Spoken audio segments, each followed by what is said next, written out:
Welcome to the Creation Science Hour. This is Kent Hovind in Pensacola, Florida, sitting next to my son, Eric. Good afternoon. And this is December 11th. If you're listening to this program live on the internet on truthradio.com, we're here. We are. If you're watching this on tape, it's probably a different date. Yeah. It's probably not December 11th, Don't 2003. call. Don't call. Well, you can still call, but we may not be there. Anyway, we always state our position, what we believe, and what we're trying to accomplish here. We believe the Bible is literally true and scientifically accurate. We think the evolution theory that's being taught in our school system is one of the dumbest and most dangerous ideas in the history of the world. And Satan is laughing at you for believing his lie that you came from a rock 4.6 billion years ago, and we're here to help. That's what we're here for. We don't want you to be laughed at for all eternity. We want you to get it straight now while you're still living. So what we've decided to do is dedicate these next few programs to some of the anti-Hovind websites. If you type in Kent Hovind on the internet, your computer will melt, because there are nearly 1,000 anti-Hovind sites. People just don't like me, and I don't know why. You've known me a long time, son. I've told everybody that I've ever met that I am the nicest guy I've ever met. And You are. You're a pretty nice guy. Right. And my kids are all married and all live near me and all work for me, actually. And we have a wonderful relationship, so we appreciate you being with us, son. Yesterday on the program, we got partway through the website called geocities.com/Kent Hovind.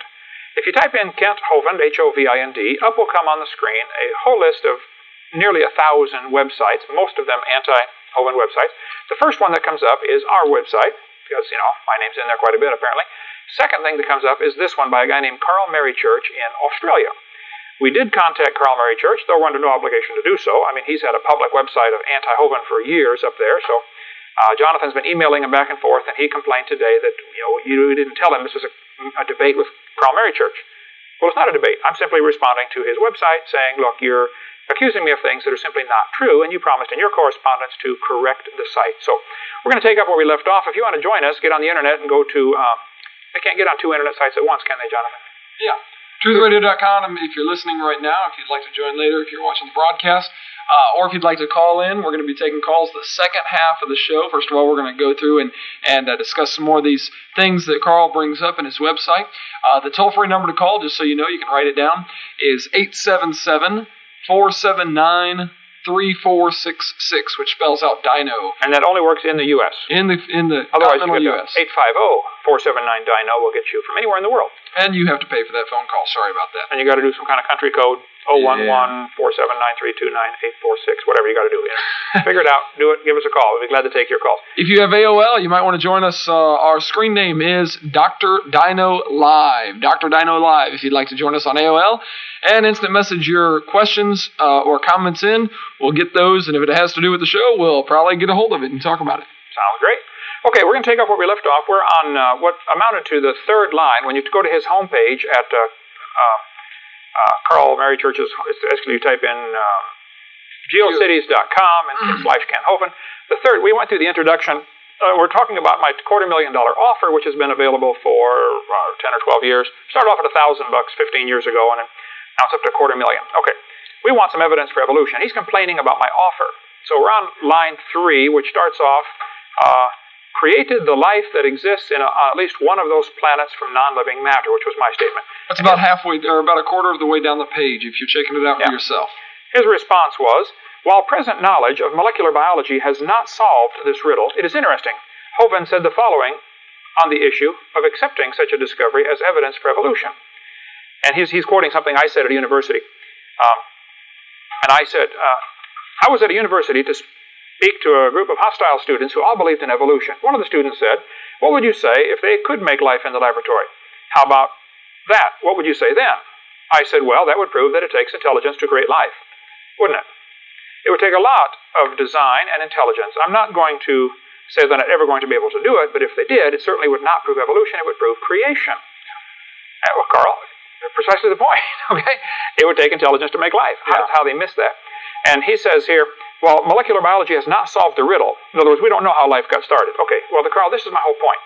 Until you can prove scientifically that it happened without a designer, quit teaching the kids that it did happen without a designer. Exactly. Don't call it part of science. Don't include it in a science book. It's not part of science. It's a religion. It's something you believe happened, you hope it happened, you pray it happened. Well, you probably don't pray it happened, but you do hope it happened. Until then, it's not science. That's the point we're trying to get across. And some people don't get it. Another whole point is I don't believe science really has determined what life is.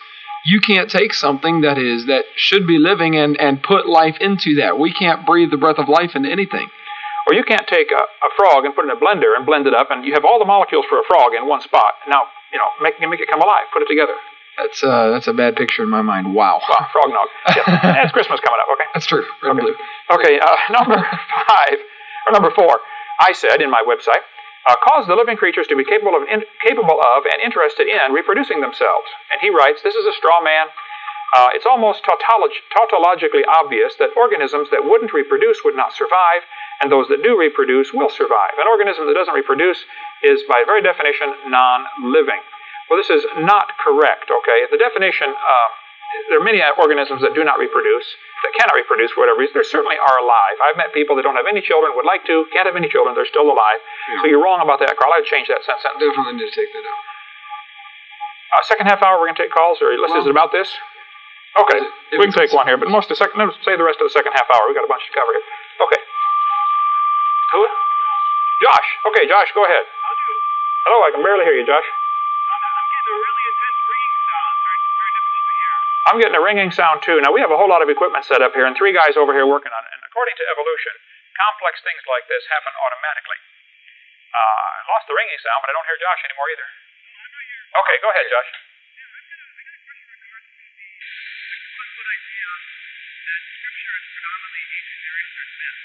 Okay, I'm not hearing that. The idea that Scripture is what? It's composed of ancient Near Eastern mythology.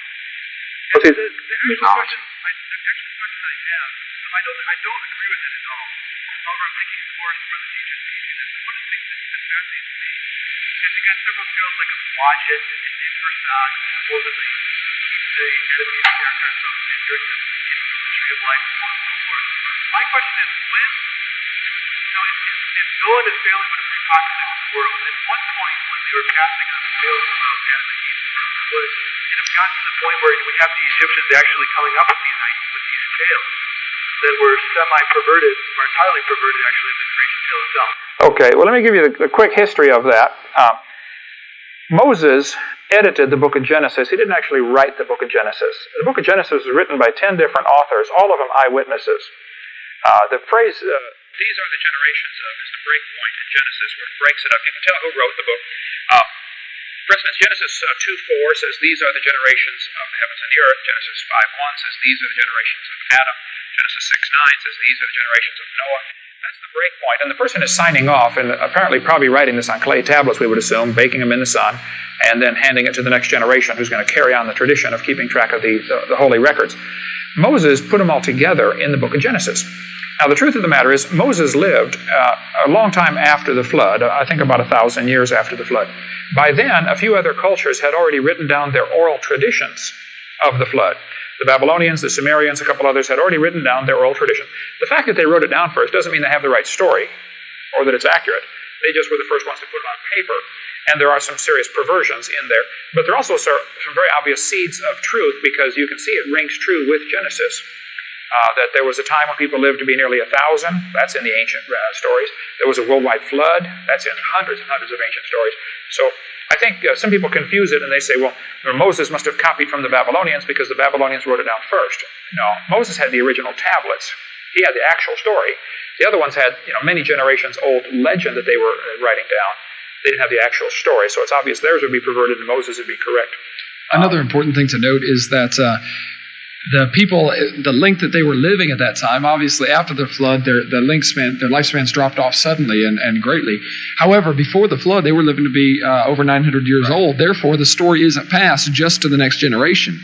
Adam shared the story of creation with Noah's father, Lamech. Lamech knew Adam for 56 years. So. Yeah. So I think there would be much less perversion back then when they were living longer. Yeah. Obviously. You got 8 or 10 of your ancestors, your grandfather, great-grandfather, great-great-grandfather, all of them living. They can all corroborate the story. And then, of course, Methuselah's life overlaps these guys. If you look at the chart at the back of our seminar notebook, Jonathan, is that chart online on our website? Go to our website, Dr. Dino, and it's look up longevity charts. It should be on there somewhere. Longevity chart. That'll help you see. And of course, then Methuselah lived obviously long time with Adam, and a long time with Noah. He would have been a good guy, intermediate between the two. And then Noah and Shem lived a long time after the flood. Shem probably could have known Abraham, Isaac, and Jacob. Yeah, very easily. There's a little controversy about how old Abraham or how old Terah was when Abraham was born. We cover that on our website also. Okay. Hey, thanks a lot.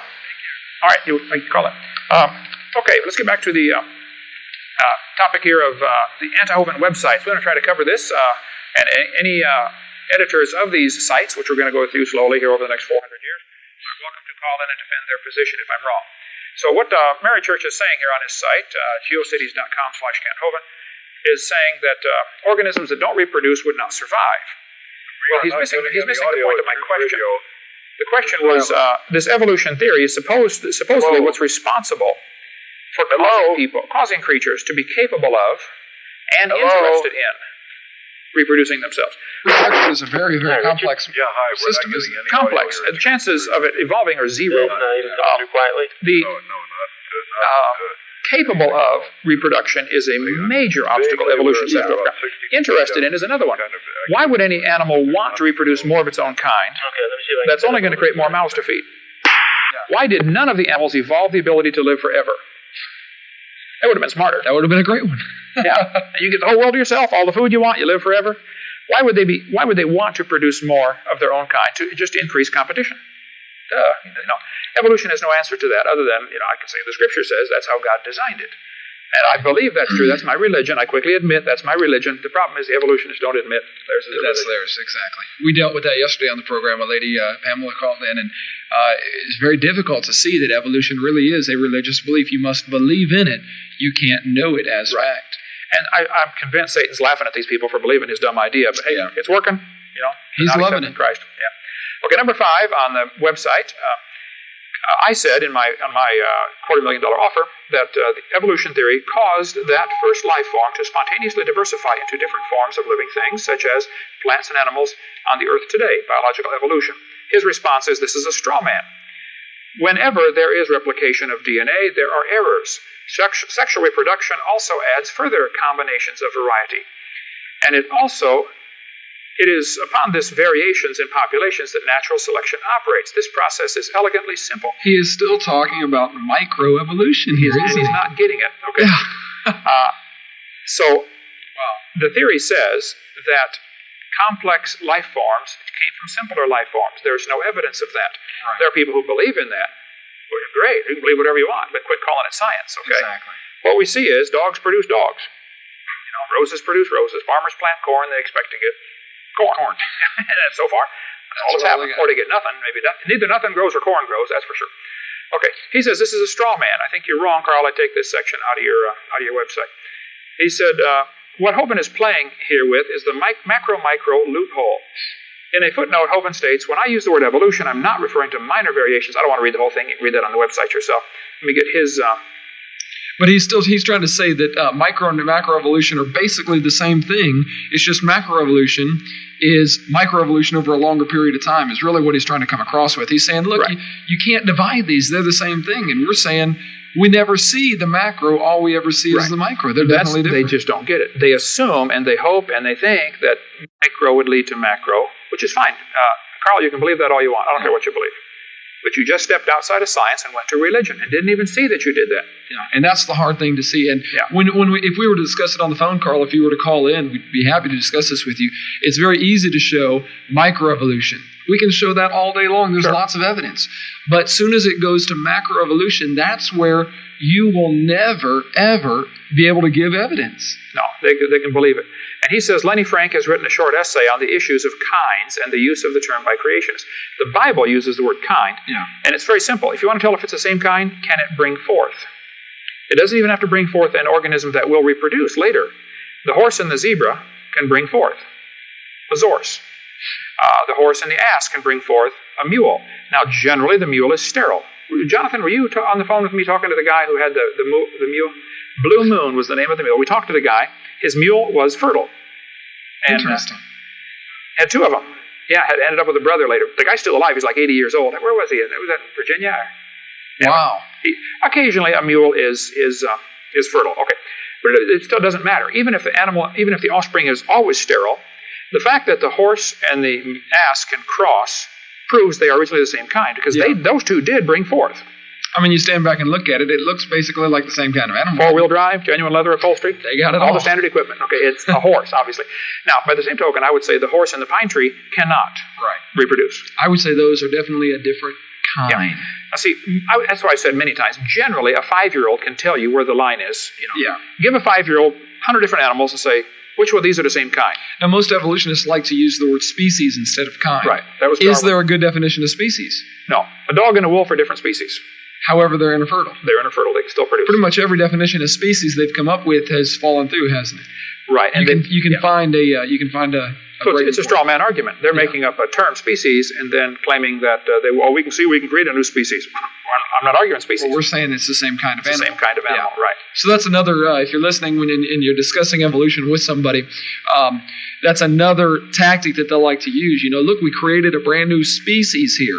And they like to use that word when actually, if you really get down to it, you stand back and look at it, it's the same kind. They talk about these bacteria that are changing and adapting to the environment, and they call it a new species of bacteria.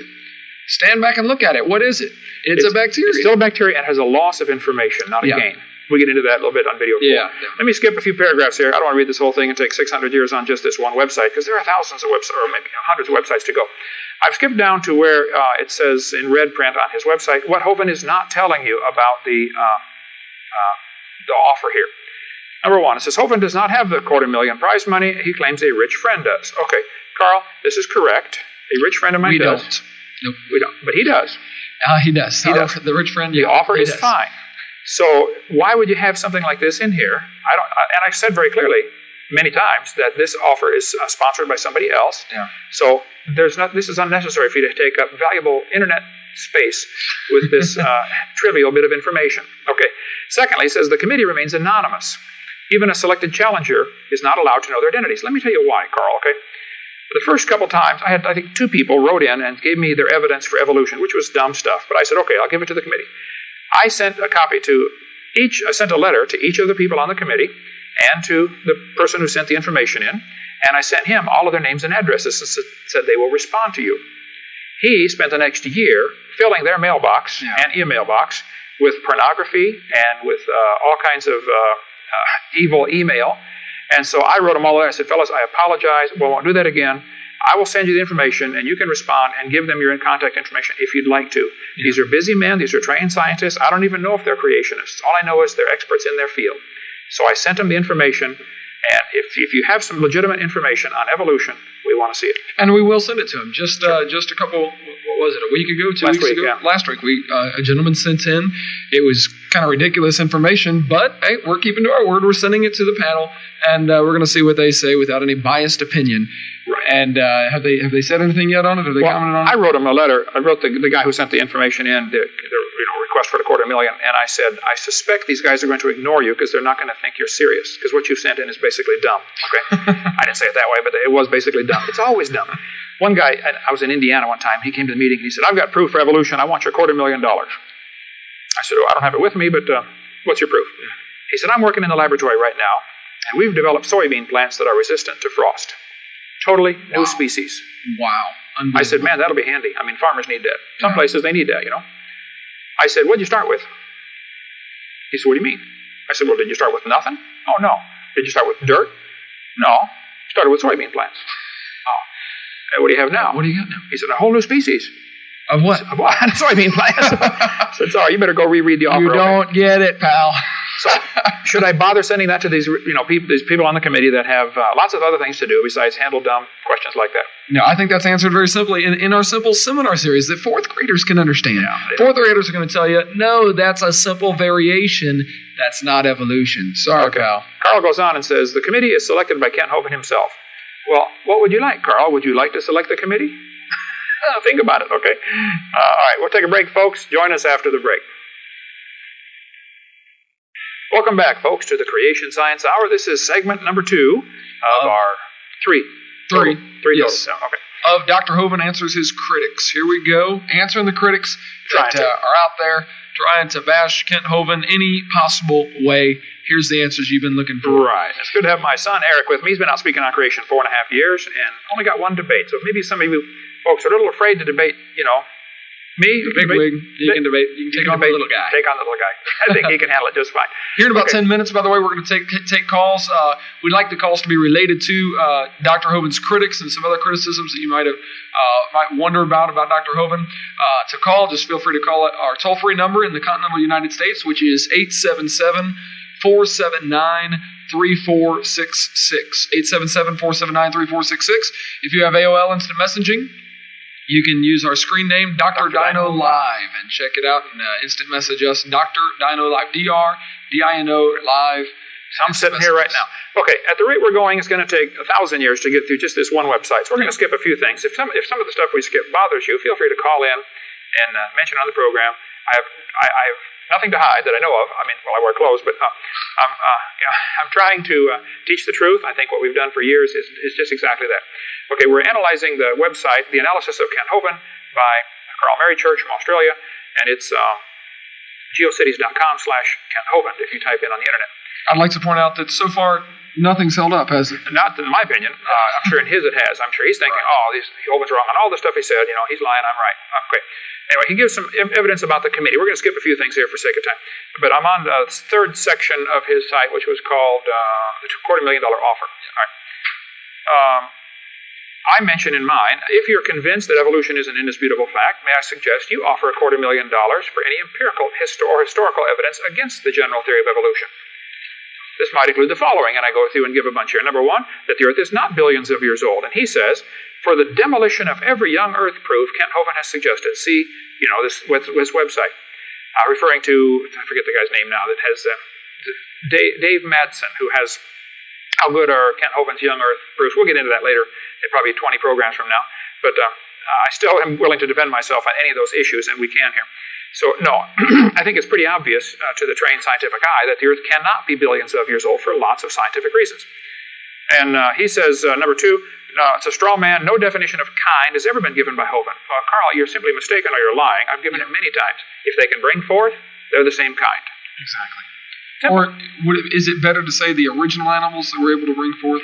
Right. I think the Alaska rabbits and the Florida rabbits can't bring forth. Right. They can. You can diversify to the point like branches on a tree. Evolution is trying to make it like it's one big tree. No, it's an orchard. Yeah. There's a horse kind. There's a dog kind, which has produced hundreds of varieties of branches on the dog tree. It's an orchard. There's a bunch of different kinds of animals God created. Okay. Let's see. No one has observed life arising spontaneously from non-living matter. He says this is true depending on the definition of life used. Well, Carl, I'm glad you partially agree with me on something. That's good. Okay. Matter cannot make itself out of nothing. See the professor. I haven't looked at that website here. Not only that, but backing up to contradiction, Hovind has admitted he does not know what a kind is. Even if you have said that in the past, I'd say we would retract that, even if that was said. I think maybe in a debate, somebody asked the question. I could go back and look at one of the debates, but I said, I may not know exactly what the original kinds are. And he probably took that as, well, you don't know what a kind is. Well, the Bible says if they can bring forth, they're the same kind. Okay. Is that the end of this section? His suggestion. Okay, after my 5 things, when I use the word evolution, I give the 5 different definitions. And he says the 5 types of evolution that don't happen. He says, Hovind has implied the above events did not occur simply with the aid of God. In short, he has just presented the case for theistic evolution, which Hovind does not support. No. You're missing the point totally here, Carl. Okay, I'm saying these 5 things cannot happen by themselves. God, however, did bring everything into existence. This is not theistic evolution. I'm not saying that God used some kind of process to let the creatures evolve. That would be a retarded God. That would be a cruel God. There's a joke going around that God spoke and bang, it happened. We're not saying God used the Big Bang there. Not at all. Okay, and he gives a bunch of links of people who've tried to take up my challenge, and I will be glad to debate any of these guys. Half my brain tied behind my back in front of any college or university. I don't have time for written debates. There's one website coming up later. Kent Hovind refuses to debate. Yeah, they want to get me into an email debate where 6 people are listening. How retarded is that? I don't have time. Yeah. I told one guy today. He said, "Why don't you answer these critics? This one guy offered to do a written debate." I said, "Okay, why don't you call George Bush and offer to debate him on any topic? What would he say?" He's gonna say no. You don't have time. Okay. Exactly. I'm not George Bush, but I'm fighting a much bigger battle. I don't have time Exactly. to pick on one of these guys that has Now, he gives several websites here to people that have tried to pick up the $250,000 offer. Is that something that do you know many of these people, or what's going on? No, I'm sure we'll get to them because they come up later. Oh, okay. Well, I remember a couple of them. We can spend all day on the Boudica. Yeah, we'll get into Boudica's 300 Lies later. Okay, I want to go to item number 4. Go back to his homepage, and we're going to do number 4, assault and battery. I've never had a chance to publicly defend myself. Hey, here we go. Here we go. And you can read through the whole thing about yourself. Let me give you the story, okay? Maury Atkins worked for me for quite a while in our ministry, doing a great job, a good friend of mine. He is very sick, and we need to pray for his health. He's moved on, I don't know, Oklahoma or someplace now, but he's in very bad health, so we're praying for Maury. Anyway, Maury got married late in life, and the lady that he married already had a grown son who had a wife and baby, and we own a house next door. We were leasing a house next door to our ministry, right over that way, about 100 yards. My daughter and her husband live in it now.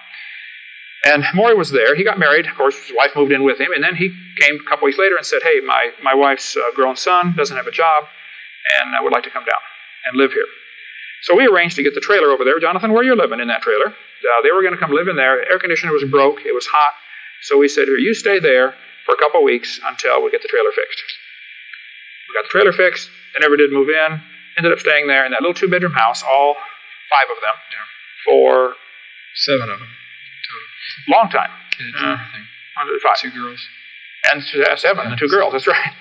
Anyway, bottom line is, she went schizo and threw Maury out of the house.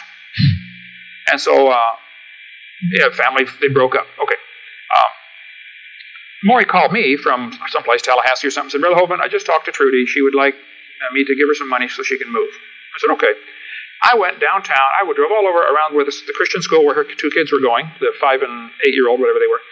I found a bunch of houses, came back with a list of houses that they could get, a list of realtors who would be glad to help. I talked to the school principal, said, "Hey, we're trying to help this family."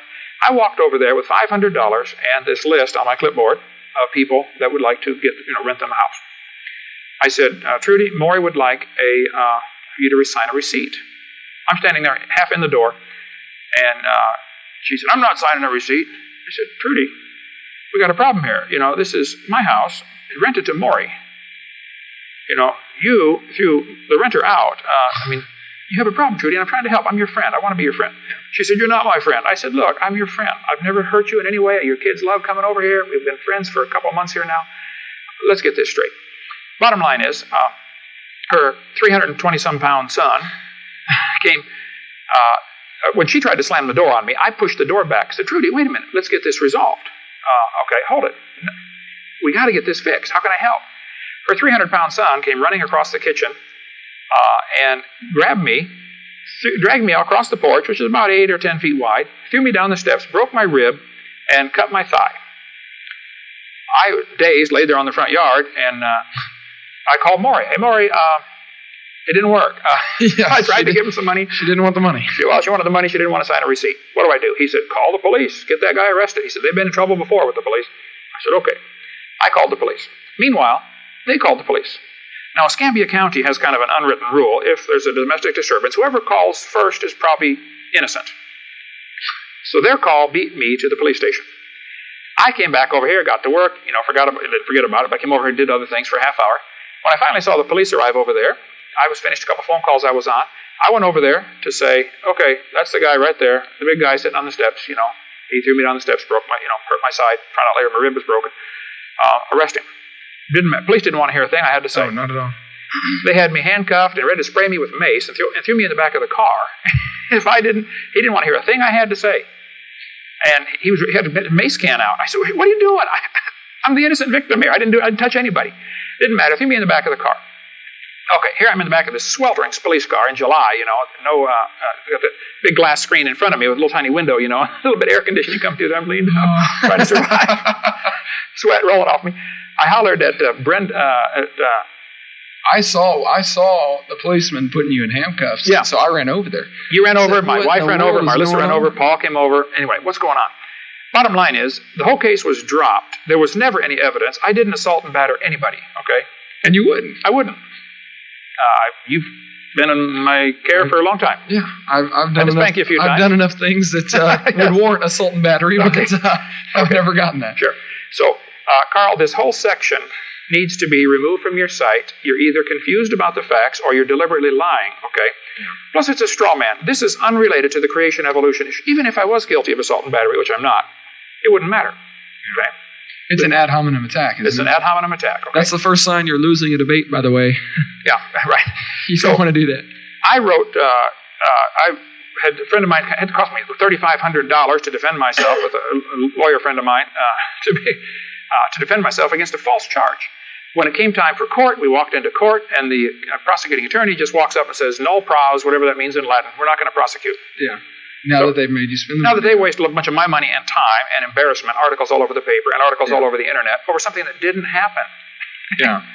So remove it. It's unnecessary. It's this, like I said, it's either you're confused about the facts or you're lying, okay? Because I didn't assault and batter anybody. Keep in mind, Jesus got accused of all kinds of things. Actually, he got accused and convicted and sentenced and executed over something he didn't do. So just because somebody gets accused of something doesn't mean a thing, okay? Wait and see what the final verdict is. The final verdict was, and you can look it up for yourself on the internet, on the police report, was there was no prosecution. I was never found guilty of assault and battery, and I'm telling you, I was not guilty of assault and battery. Yeah, and I can vouch for that. There's no way he would have done that. And knowing the situation and what happened, Trudy is a little bit psycho, and I'm wondering exactly what was going on there. Definitely got some issues that need to be reviewed. You can ask my wife, who I've been married to for 30 years. I've never hit her one time. I have thought about it a few times, okay? I confess. She's probably thought about it with me a few times, okay? Definitely. Show me a married couple 30 years that hasn't thought about it, okay? Yeah. But I haven't even hit my own wife, okay? So I'm not going to batter the neighbor's wife. That's for sure. Okay. God designed a great little place for the kids to get whipped on, and that's according to biblical principles. Train up a child in the way that he should go, and in the end he should not depart from it. Yes. And I can tell you, he knows where that place is. Plus, Dad played tennis in high school. Oh, forehand smack. Man, let me tell you, you do not want one of his spankings, Plus, okay? You now have a 1 1/4-year-old. Oh, boy, yeah. My little girl, Stephanie, I am worried about that. I'm definitely going to reap what I sow, and that's scary. It's wonderful, son. Just love them. What was my record in one day? About 20? No, we won't go there. But, anyway. But I wanted you to turn out right. I think, for the most part, Well, you obeyed the Bible, so I'm thankful for that. Okay, I'm going to section 4 on his website, Analysis of Kent Hovind. Mr. Hovind and the Professor. I haven't read this one yet. Lies in the textbook sermon. Let's see. This is when you tell a story about the professor you spoke to on the airplane. Oh, okay, yes. Great little story. If you haven't heard it, seminar number 1 is the professor's story concerning the Big Bang and how the professor didn't have the answers to the questions that we had. Okay, Mary Church is griping here that it's anonymous authority. Who's the professor? Yeah. I don't remember. How many people do I meet a week? Quite a few. I've flown 208 times this year.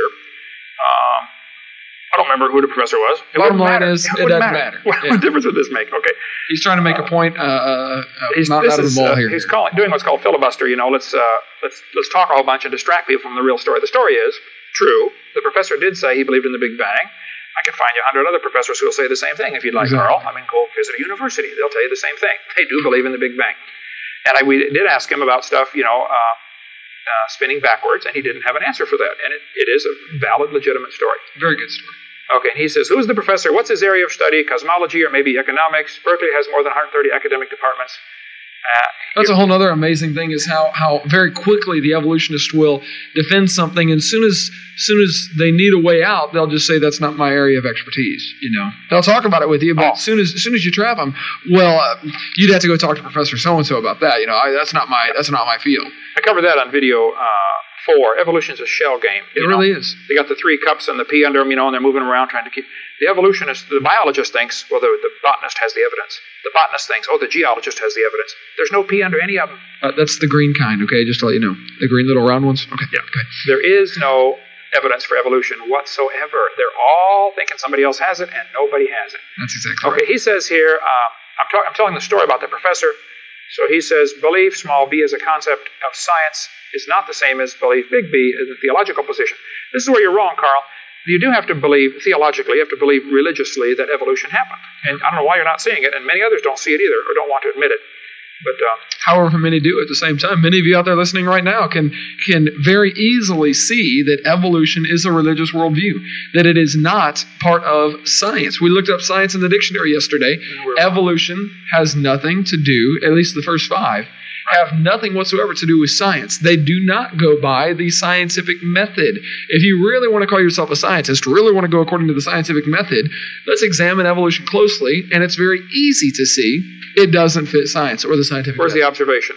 They always say, well, you have to live for millions of years to see this. Well, then you're admitting my point. We don't see it. They'll talk about the fossil record. Is there really a fossil record? There is no fossil record. Yeah. There are a bunch of bones in the dirt.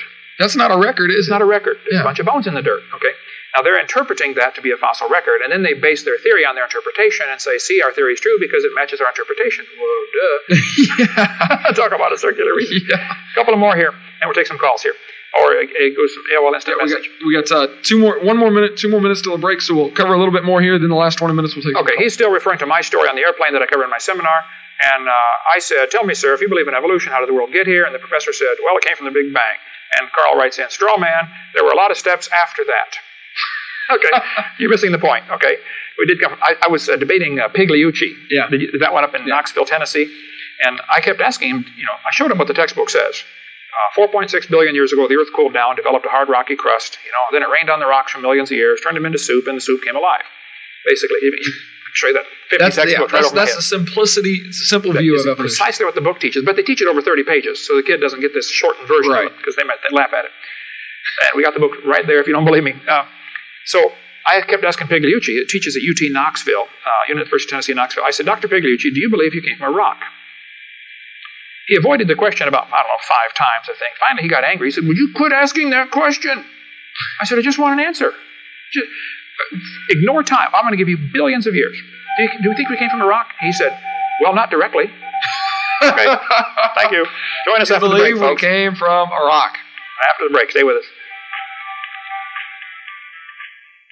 All right, folks. Welcome back to the final segment of the Creation Science Hour. We have, over the break, been going over some of the stuff that Mr. Mary Church has to say on his website about me, and decided probably a 4th grader could answer most of this. Yep. Maybe a 2nd grader, some of it. So we're not going to waste a whole lot of time with all of this. But Many of you out there I know are seeking answers and have some questions for Dr. Hovind. We do want to have you guys call in this next segment. So we want to discuss one more thing on his website, and that is, does Dr. Hovind have a PhD? So we'll discuss that here in just a second. If you want to call in here in just a minute, the toll-free number for the continental United States is 877-479-3466. If you have AOL Instant Messenger, feel free to instant message your questions or comments to DRDINO, Dr. Dino Live. DRDINO Live, L-I-V-E. all right, we'll take calls in a minute if there's time. We're going to hurry here. I get this a lot. A lot of the anti-Hovind websites are saying he doesn't have a legitimate PhD. Okay. PhD stands for Doctor of Philosophy. Okay, you can get a PhD in lots of different things. You can get a PhD in any number of subjects. Okay, here's my, and I have all this written out on my website. Do you have a legitimate PhD? Now, why Mary Church has this on here, I don't know. It's answered thoroughly on the website. It's an ad hominem attack. Right, wouldn't matter if I had a degree. Wouldn't matter at all. Okay, but I do. Okay, I have a legitimate PhD. And then he's got a link on here to Karen Bartelt, PhD. Her article about the dissertation Kent Hovind doesn't want you to read.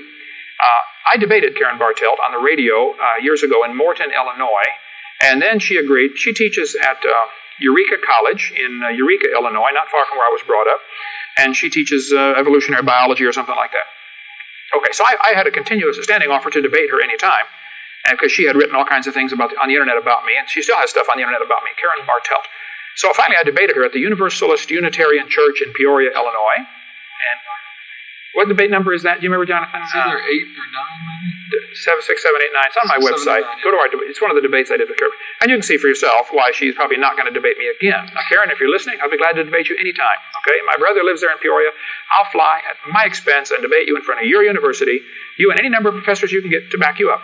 Okay? Exactly. 1 against 20 on 2 conditions. I get half the time, and we talk about one topic at a time. Okay.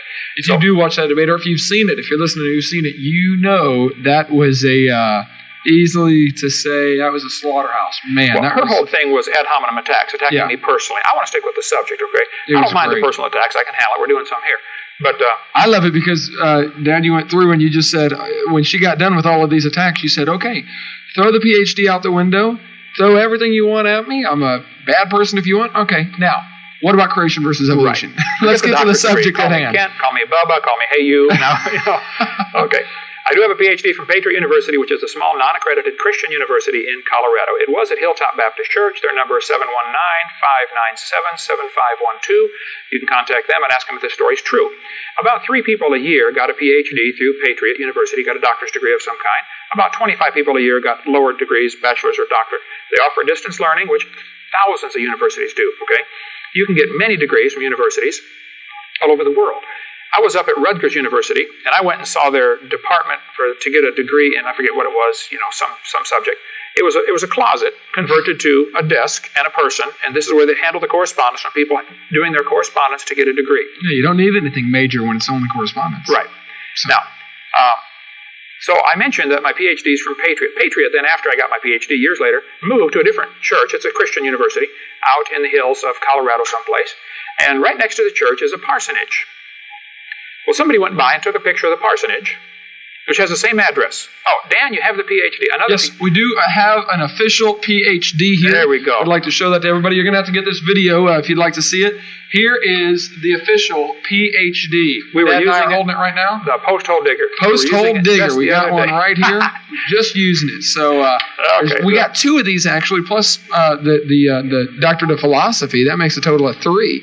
So that's great. I do have a legitimate PhD, so if you don't like it, don't call me doctor, call me Bubba. It doesn't matter to me, okay? Many people get degrees. I don't know if people cheat for their degrees or lie or somebody else pays for it. I don't know. I worked hard for mine. If you don't like it, ignore it, okay? Carl, this is unnecessary on your site. Okay, we got a caller here. Let's take the first one here. Go ahead. Yes, Dave, go ahead.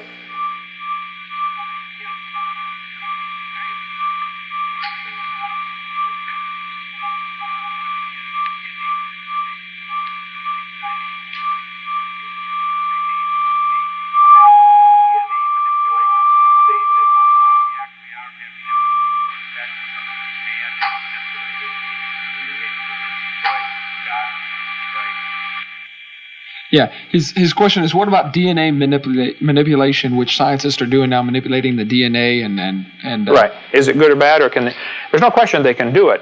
The question is it going to do any good? Can we improve on what God made?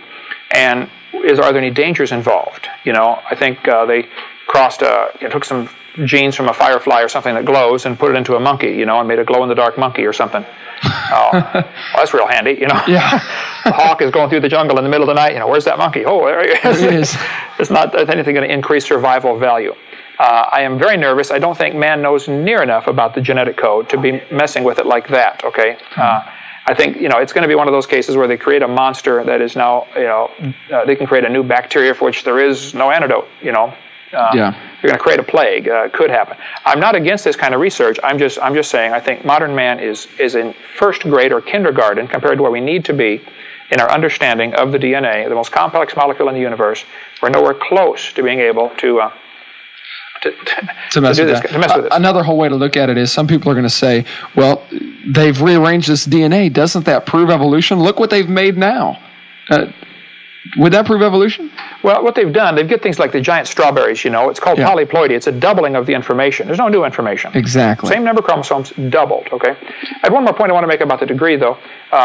Charles Darwin's degree was in theology. Textbooks call him a scientist. His only degree was in theology. Many of the people involved in the early days with evolution had nothing to do with science. For instance, Charles Darwin was an apostate divinity student. Charles Lyell was a lawyer.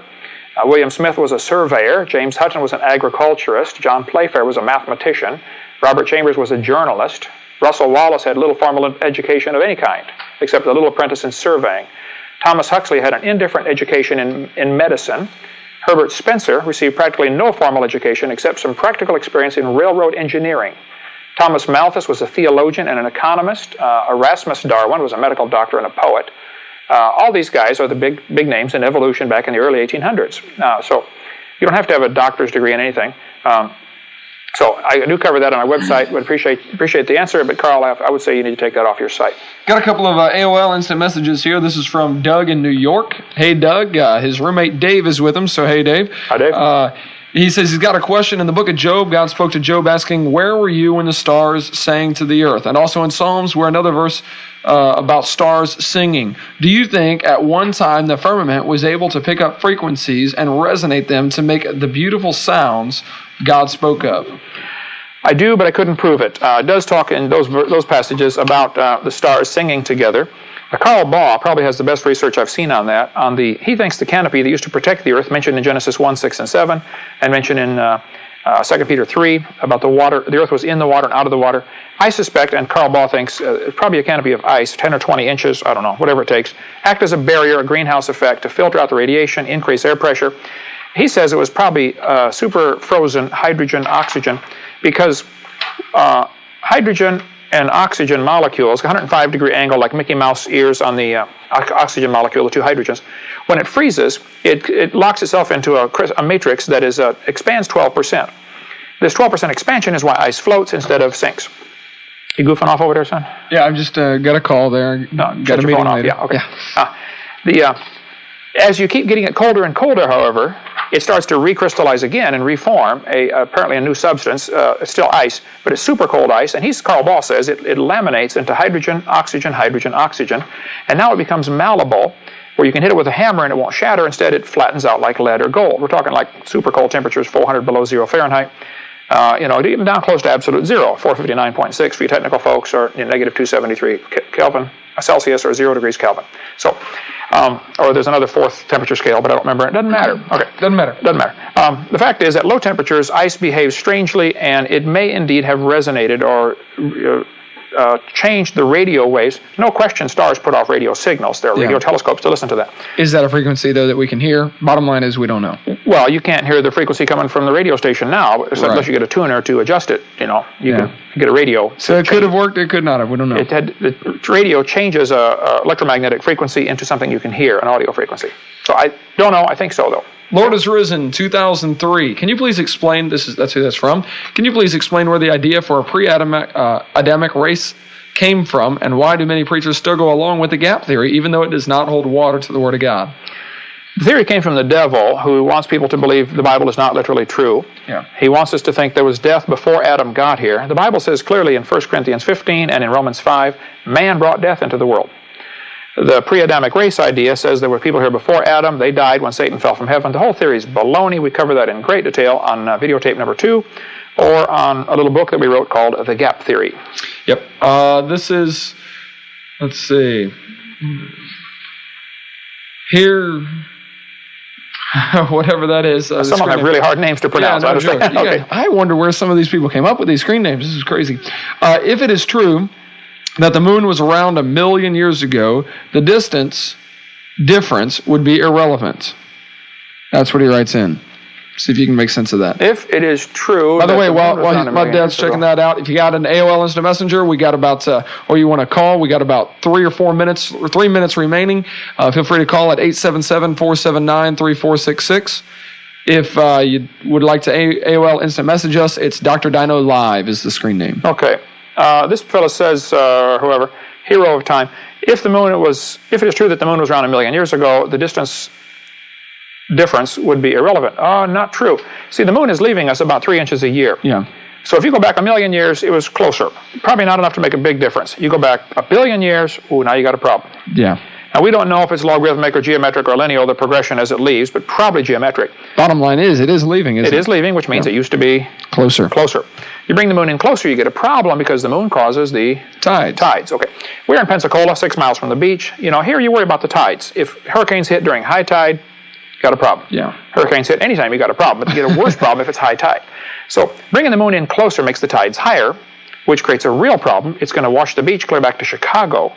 Walt Brown says on his website, creationscience.com, there's a 1.2 billion year time limit for the Earth-Moon situation just because the moon is moving away. So in answer to your question, hero of time, I agree, 1 million years probably wouldn't make much difference. 1 billion would, and the textbook says, up here I got a bunch of them, that the Earth is 4.6 billion years old.